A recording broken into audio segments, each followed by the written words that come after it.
Let's give the IITIPNV bridge some biology you can feel in a hallway conversation, not just in theory.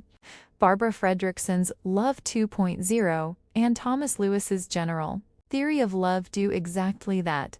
They describe the micromechanisms that turn integration from a philosophical word into synchronized heartbeats. Fredrickson's micromoments give you the acute hit. A 20 to 60 second positivity resonance lifts vagal tone and oxytocin for minutes to hours. Lewis's limbic revision gives you the chronic set point, when those moments repeat with the same people over months. Your basal autonomic balance, cortisol rhythm, and even inflammatory markers shift. Think of it as intervals versus training. One shared laugh with a stranger is an interval that briefly improves vagal brake function. Living with someone who consistently co-regulates you is the training program that raises your resting vagal tone, makes oxytocin release more efficient, and buffers immune dysregulation under stress. Both frameworks resist the cultural story that love is only romance or only psychology. They treat it as a biological event distributed across nervous, hormonal, and immune systems, measurable in the short term and formative in the long term. Fredrickson, micromoments are interpersonal phi spikes. Fredrickson strips love down from lifelong romance to something much smaller, the moment-to-moment experience of warm, mutual caring that we can feel with any person, even strangers, in everyday interactions. Something she refers to as shared positivity. She calls the biology behind it positivity resonance. 3 things happen at once. Brains sync up. The brains of people thus engaged are actually firing in the same patterns, in the same parts of the brain, almost simultaneously. Oxytocin releases are synchronized. 2 people feeling positivity resonance will have synchronized releases of oxytocin. Vagal tone rises via the vagus nerve, which helps you to synchronize facial expressions with another person, coordinating heart rate and breathing. Forget the meditation protocol she also studies. The core claim is that love is not an emotion you have alone. It is a dyadic state that exists only while 2 nervous systems are coupled. In IT terms, that's a temporary expansion of the system boundary. Phi is normally calculated inside one brain, but during positivity resonance, you get a larger, transient complex. Your visual cortex tracks my micro-expression. My auditory cortex tracks your vocal prosody. Both our limbic circuits track the shared affect. And the loop feeds back on itself within milliseconds. The information is integrated across skulls, not just within them.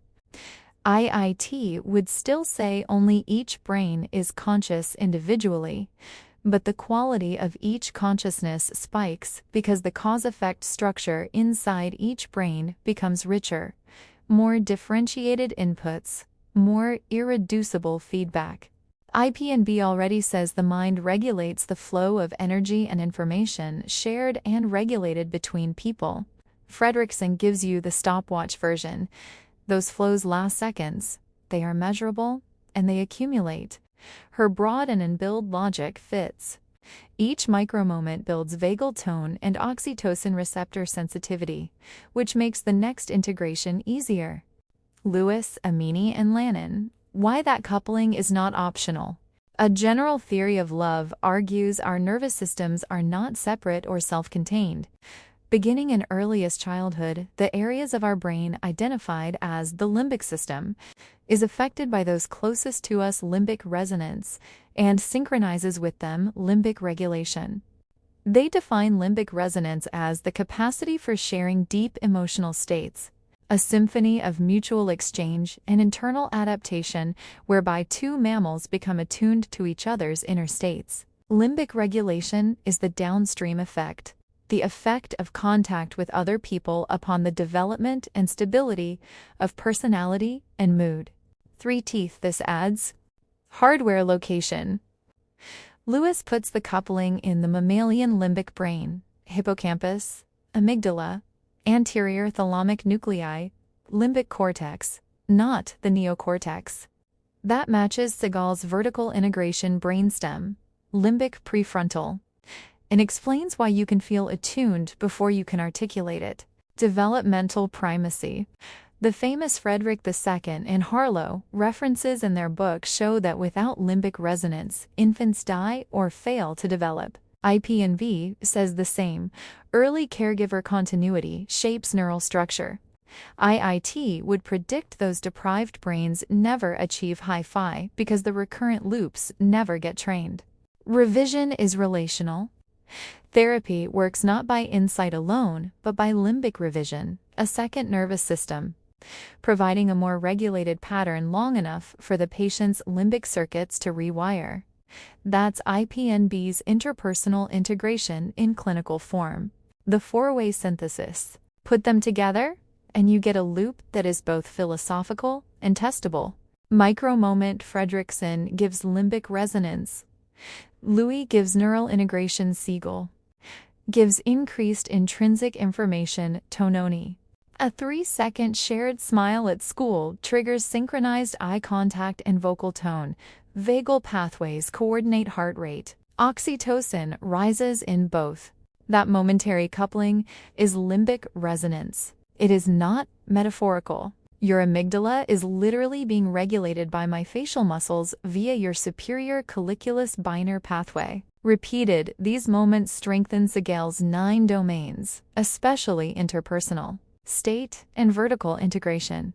Because integration comes from the energy and information flow between relationships and the brain. A better integrated brain has more differentiated yet irreducible cause-effect pathways. IIT defines that as higher phi, a quantitative measure of the amount of integrated information, postulated to have an identity relationship with consciousness. You experience it as feeling more awake, more nuanced, less reactive. The reverse is also true, which is why this matters at 17. Chronic misattunement, cold classrooms, doom scrolling alone, hostile home patterns, keeps limbic systems in defensive norepinephrine states. Lewis notes those states spread too. Frederickson shows negative resonance synchronizes as quickly as positive. IPNB calls the result chaos or rigidity. IIT would describe it as a system that has pruned its long-range feedback loops to protect itself, lowering phi, flattening consciousness. You don't need grand love stories to change that trajectory. Fredrickson deliberately moved away from LKM as the only tool because the data show ordinary positivity resonance counts. Lewis would agree. Mammals evolved limbic resonance for moment-to-moment co-regulation, not just for therapy couches. So the teeth IIT gives you the what consciousness equals integrated information. IPNB gives you the where inside brains and between them. Fredrickson gives you the when, seconds-long micro-moments you can count today. Lewis gives you the why. Your limbic brain was built to borrow regulation from others. And without that borrowing, it cannot fully integrate itself. If you want to raise integration, you don't start with abstract meditation on phi. You start with the next person you make eye contact with in Carlos, letting your nervous systems do the brief biological duet they evolved for. Each duet leaves a trace in your wiring, and over months, that trace is what both Siegel and Tononi would call a more conscious mind.